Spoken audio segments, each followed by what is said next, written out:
અમેરિકામાં H1B visa માટે નવી ફીની જાહેરાત કરાઈ છે। હવે આ વિઝા માટે કંપનીઓને $1 લાખ એટલે કે લગભગ 88 લાખ રૂપિયા ફી પેટે ચૂકવવા પડશે।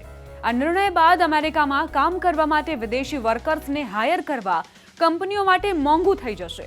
એવામાં ભારતીય યુવાનોના મનમાં એ સવાલ છે કે જો અમેરિકામાં જોબનો વિકલ્પ મોંઘો થઈ ગયો છે તો તેઓ કયા દેશમાં સ્કિલ જોબ માટે જઈ શકે છે। અમેરિકાના સ્થાને હવે ઘણા એવા દેશ છે જ્યાં સ્કિલ્ડ વર્કર્સને સરળતાથી વિઝા મળે છે અને વધુ વેતન અને સારી સુવિધાઓ પણ મળે છે। ગયા વર્ષે 80,000થી વધુ ભારતીયોએ H1B વિઝા માટે નવી અરજીઓ કરી, જે ગેર નાગરિકો માટે સંયુક્ત રાજ્ય અમેરિકામાં વિશેષ પ્રોફેશનલ તરીકે રોજગારી મેળવવાનો સીધો માર્ગ છે। અમેરિકી રાષ્ટ્રપતિ ડોનાલ્ડ ટ્રમ્પે હવે 21 સપ્ટેમ્બર બાદ પહેલીવાર કરેલી અરજીઓ પર $1 લાખ લગભગ 83થી 88 લાખની ફીને અનિવાર્ય કરી દીધી છે, જરૂરી કરી દીધી છે, જેની અસર લગભગ 1 લાખ ભારતીય સ્કિલ્ડ વર્કર્સ પર પડી રહી છે। ખાસ કરીને વાત કરીએ સ્ટેમની, તો સાયન્સ, ટેકનોલોજી, એન્જિનિયરિંગ અને મેથના ક્ષેત્રમાં જે લોકો છે તેઓ સૌથી વધુ પ્રભાવિત થશે। H1B વિઝાની વર્તમાન વાર્ષિક સીમા 65,000 છે અને એ સિવાય 20,000 એ વિદેશી સ્કિલ્ડ વર્કર્સ માટે છે જેમણે અમેરિકાની યુનિવર્સિટીથી માસ્ટર્સ અથવા PhDનું સ્ટડી કર્યું હોય। પરંતુ જેવી આ જાહેરાત ડોનાલ્ડ ટ્રમ્પ તરફથી કરવામાં આવી, ઘણા દેશોએ ભારતથી આવનારા આ ટેલેન્ટ પુલને અપનાવવાની ઈચ્છા વ્યક્ત કરી છે। એમણે સંકેત પણ આપ્યા છે કે નવા વિઝા નિયમ બનાવી શકીએ છીએ કે આ કુશળ ભારતીયો અમારા દેશમાં લાવી શકીએ। જે સ્કિલ ભારતની છે અમેરિકામાં ઉપયોગ નથી થઈ રહી, તો અન્ય દેશો તરફથી કહેવાઈ રહ્યું છે કે અમે જે આ ભારતીય સ્કિલ્ડ લોકો છે તેમનો ઉપયોગ કરવા તૈયાર છીએ। એની માટે અમે નવા જોબ વિઝાની પ્રક્રિયા બનાવી શકીએ છીએ, જેનાથી ભારતીય પ્રોફેશનલ્સને અમારે ત્યાં નોકરી મળી શકે। તમને જણાવી દઈએ કે આ લિસ્ટમાં જર્મની છે, બ્રિટન છે, ચીન જેવા દેશો પણ સામેલ છે। હાલમાં જ કેનેડાના પ્રધાનમંત્રી માર્ક કાર્નીએ પણ કહ્યું છે કે એમનો દેશ જલ્દી જ વિદેશી વર્કર્સને લાવવા માટે પ્રસ્તાવ લાવશે। કેનેડા 2023માં એવો એક કાર્યક્રમ લાવી પણ ચૂક્યો છે, જેમાં H1B વિઝા પર અમેરિકામાં કામ કરનાર લોકો સરળતાથી કેનેડા આવી શકે છે અને 3 વર્ષ સુધી અહીં રહી શકે છે। આ યોજના જુલાઈમાં બંધ થઈ ગઈ હતી કેમ કે 10,000 અરજીઓ અહીં પૂરી થઈ ગઈ હતી। બ્રિટનના પ્રધાનમંત્રી કીર સ્ટારમર વિઝા ફીસ ખતમ કરવા પર વિચાર કરી રહ્યા છે, જેથી કુશળ કામદારોને આકર્ષિત કરી શકાય। એમની સરકારો ગ્લોબલ ટેલેન્ટ ટાસ્ક ફોર્સ બનાવી રહી છે, જેનો ઉદ્દેશ્ય વિશ્વના ટોપ વૈજ્ઞાનિકો, પ્રોફેસર્સ અને ડિજિટલ વિશેષજ્ઞોને બ્રિટન લાવવાનો છે।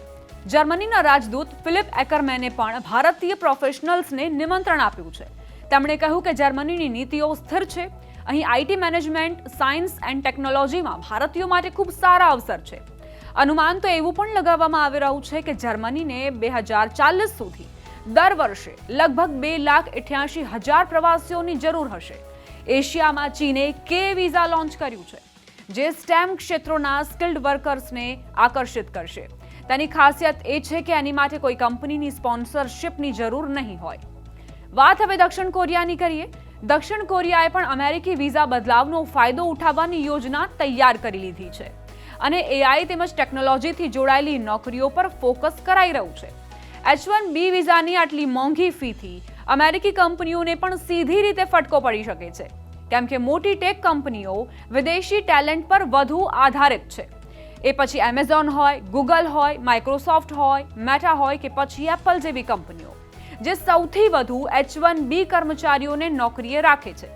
2024માં H1B વિઝા અંતર્ગત ભારતીયોની 71% અરજીઓને મંજૂરી મળી હતી। આ સિવાય એશિયામાં કામ કરવા માટે સિંગાપોર સૌથી સારો વિકલ્પ છે। અહીં સ્કિલ્ડ વર્કર્સને એમ્પ્લોયમેન્ટ પાસ એટલે કે એમ્પ્લોયમેન્ટ માટેનો પાસ EP મળે છે, જેમાં બેન્કિંગ હોય, IT હોય કે પછી માર્કેટિંગ કે ટેકનોલોજી ક્ષેત્રો, જેમાં સિંગાપોરમાં જોબ કરી શકો છો। અહીં તમને સારા અવસર મળી શકે છે। આ સિવાય અહીં વેતન પણ સારું મળે છે, જીવન સ્તર પણ સારું છે। વિઝા પ્રક્રિયા સરળ હોવાના કારણે અહીં કામ કરવું ભારતીયો માટે વધુ સરળ છે, સુવિધાજનક પણ છે। કેનેડાની અમે પહેલા પણ વાત કરી, તેનો ઉલ્લેખ કર્યો। કેનેડા અમેરિકાનો પાડોશી દેશ હોવાની સાથે સ્કિલ્ડ વર્કર્સ માટે ખૂબ જ શ્રેષ્ઠ વિકલ્પ છે। અહીં ફેડરલ સ્કિલ વર્કર્સ પ્રોગ્રામ એટલે કે FSWP અંતર્ગત વિદેશી વર્કર્સને સરળતાથી વર્ક વિઝા મળી જાય છે। પછી આઈટી કંપનીઝ હોય, એન્જિનિયરિંગ હોય, ટેકનિકલ સેક્ટર્સ હોય, કેનેડા ખૂબ સારા વિકલ્પો તમને આપી શકે છે. કેનેડામાં કામ કરનાર વર્કર્સને સરળતાથી પરમનન્ટ રેસિડેન્સી એટલે કે PR પણ મળી જાય છે. આ સિવાય જર્મની, જેને યુરોપનો આર્થિક એન્જિન કહેવાય છે, મેન્યુફેક્ચરિંગ અને એન્જિનિયરિંગ સેક્ટરમાં જર્મનીમાં સ્કિલ્ડ વર્કર્સની ખૂબ માંગ છે. અહીં જોબ સીકર વિઝા પણ મળે છે, જેમાં તમને 6 મહિના સુધી દેશમાં રહીને જોબ શોધવાની તક મળે છે. તમે અહીં જોબ પણ શોધી શકો છો અને ત્યારબાદ તમે નોકરીએ લાગી પણ શકો છો. જોબ મળ્યા બાદ તેને વર્ક વિઝામાં બદલી દેવાય છે. તો પહેલા તો જોબ સીકર વિઝા, જેમાં તમે જોબ શોધો છો, અને ત્યારબાદ તેને જોબ વિઝામાં તબદીલ કરી દેવાય છે, જેથી તમે જર્મનીમાં સરળતાથી કામ કરી શકો છો. તમને જણાવી દઈએ કે હાલના વર્ષોમાં કડક ઇમિગ્રેશન નિયમોના કારણે અમેરિકી અને ભારતીય આઈટી કંપનીઓનો H1B વિઝા પર નિર્ભરતામાં ઘટાડો જરૂર થયો છે, જે માટે તેઓ ભારતમાં ગ્લોબલ કેપેબિલિટી સેન્ટર એટલે કે GCCS ખોલી રહ્યા છે. અહીંથી કામ સંભાળાઈ રહ્યું છે. ભારતમાં લગભગ 1600 GCCS છે. તેઓ 20 લાખથી વધુ પ્રોફેશનલ્સને રોજગારી આપે છે.